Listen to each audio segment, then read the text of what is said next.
জীবনে সিংহের 5টি নীতি অবলম্বন করুন আর রাজার মতো জীবন উপভোগ করুন। মনে রাখবেন, সিংহ সে কিন্তু জঙ্গলের রাজা। সিংহ চিতার থেকে বেশি দ্রুত দৌড়াতে পারে না, বাদরের মতো গাছেও ঝুলতে পারে না, জিরাফের মতো এত উঁচু গলাও নেই, হাতির মতো বিশাল আকৃতিরও নয়, ইঁদুরের মতো এতটা তীক্ষ্ণ আর ছোটও নয়, না সে সব থেকে বুদ্ধিমান অথবা না সে দেখতে সব থেকে সুন্দর, কিন্তু তারপরেও সে সমস্ত পশুদের উপর রাজত্ব করে। কি এমন রয়েছে সিংহের মধ্যে যার জন্য পশুদের রাজত্ব দখল করে আছে? আজকের এই ভিডিওতে সিংহের এমন 5টি বৈশিষ্ট্য নিয়ে আলোচনা করব যেগুলো আপনার মধ্যে থাকা উচিত যদি আপনিও সফলতার শীর্ষে পৌঁছাতে চান আর সত্যিকার অর্থে আপনার চারপাশের মানুষের মাঝে নিজেকে একটা রাজার মতো করে গড়ে তুলতে চান। প্রথম বৈশিষ্ট্য হলো সিংহ একজন নেতা ও বাহাদুর হয়ে থাকে। সিংহ কখনো আত্মসমর্পণ করে না, সে কখনোই হার মানে না। তার সামনে যতজনই থাকুক না কেন, বিশাল আকৃতির হাতি অথবা 100 নেকড়ে তার চারদিক থেকে ঘিরে রাখলেও সে পিছপা হয় না। হেরে যাওয়া, পিছনে ফিরে যাওয়া এ কাজ সিংহ জানে না। এবার আসলে 1 নম্বর বৈশিষ্ট্য বলি সিংহের। যুদ্ধে হয় তাদেরকে পালিয়ে যেতে বাধ্য করবে, না হলে সেখানে লড়াই করবে অথবা মেরে ফেলবে, না হয় লড়তে লড়তে নিজেই মরে যাবে। তবুও সিংহ কখনোই পালিয়ে যাবে না এবং সেই সাথে হারও মেনে নেবে না। আপনিও যদি ঠিক সিংহের মতো বেঁচে থাকতে চান তাহলে সব থেকে প্রথমে নিজের দুর্বল জায়গাগুলোকে চিহ্নিত করুন এবং সেই জায়গাগুলোকে মজবুত করার জন্য কাজ করুন। দেখবেন সেই দুর্বল জায়গাগুলো কিভাবে আপনাকে শক্তি ও ক্ষমতা বাড়িয়ে দেয়। কেননা যার মধ্যে কোনো দুর্বলতা থাকে না সেই ব্যক্তি আসলে নেতা হয়ে যায়। তার সামনে 100 নেকড়ের মতো সমস্যা আসলেও সে তো ভয়ই পায় না, আর না তো সে হার মেনে নেয়, আর সেজন্যই সে লিডার। 2 নম্বর হচ্ছে সিংহ রিস্ক বা ঝুঁকি নিতে পিছুপা হয় না। যখনই সিংহের খিদে পায় তখন সে শিকারের খোঁজে বেরিয়ে পড়ে। ছোট শিকার করার মধ্যে তো কোনো রিস্ক নেই, কিন্তু যখন প্রচণ্ড ক্ষুধার্ত থাকে তখন বড় থেকে বড় পশুকেও সে শিকার করে ফেলে, আর যদি নাও পারে সেক্ষেত্রেও সে রিস্ক নিতে পিছুপা হয় না। সেই সময় জিরাফও যদি তার সামনে চলে আসে তবে তাকেও আক্রমণ করে বসে, কেননা জিরাফের লাথিতে সিংহের মৃত্যু পর্যন্ত হতে পারে, কিন্তু তারপরেও সে খিদা মেটানোর জন্য রিস্ক নিতে পিছুপা হয় না। এক্ষেত্রে আপনার মধ্যে যদি সফলতার খিদে থাকে তাহলে অবশ্যই সে খিদে মেটানোর জন্য রিস্ক নিতে হবে। সিংহের মতো হতে চাইলে অবশ্যই সিংহের মতো রিস্ক নিতে শিখুন। ফোকাস।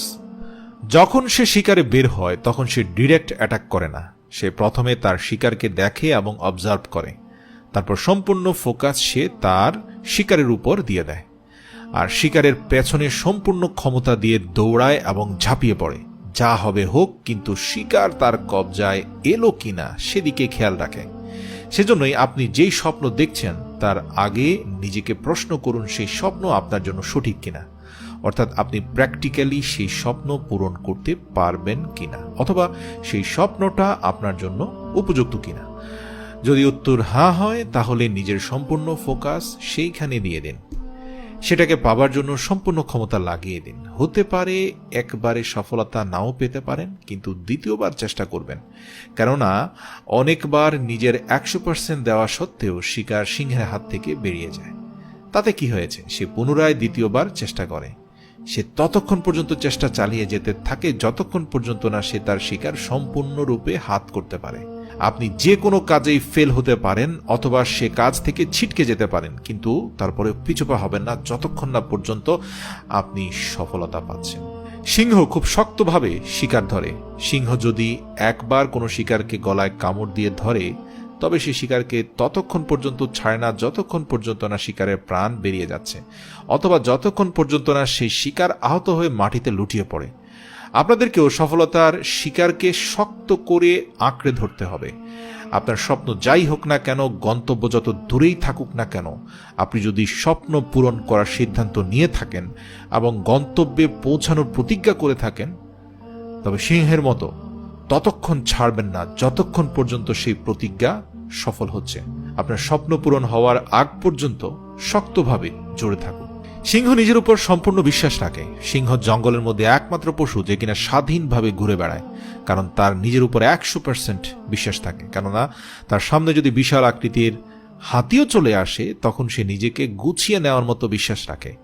যত হুমকির মুখে পড়ুক না কেন, নিজের উপর সে বিশ্বাস রাখে। যদি সে এক্ষেত্রে হেরেও যেতে চায়, তারপরেও সে তার উপর বিশ্বাস হারায় না, নিজের উপর বিশ্বাস অটুট রাখে। এতটাই শক্তিশালী তার মানসিক শক্তি। এক্ষেত্রে আপনিও যদি নিজের স্বপ্নে পৌঁছাতে চান, তাহলে নিজের উপর বিশ্বাস রাখুন। আর 100% আত্মবিশ্বাসের জন্য নিজেকে মেন্টালি এবং ফিজিক্যালি স্ট্রং থাকা অবশ্যই জরুরি। নিজের মানসিক স্থিতি বদলাতে হবে, নিজের প্রতি নিজেকে বিশ্বাস করাতে হবে। কেননা কোনো কাজ যদি 100% বিশ্বাসের সাথে করেন, তখন সেই কাজে আপনার সফলতা আসার সম্ভাবনা বেশি থাকবে। সেজন্য নিজের উপর সম্পূর্ণ বিশ্বাস রেখে সফলতার শিকার করতে থাকুন। সর্বশেষ বলছি, আপনার থেকেও কেউ স্ট্রং হতে পারে, আপনার থেকেও কেউ বুদ্ধিমান হতে পারে, কিন্তু আপনি নিজের উপর বিশ্বাস রাখবেন যে আপনাকে কেউ হারাতে পারে না। কেননা আপনি হার মেনে নেওয়ার দলে নেই। আপনি জিতবেন এবং জিতেই দেখাবেন ইনশাআল্লাহ।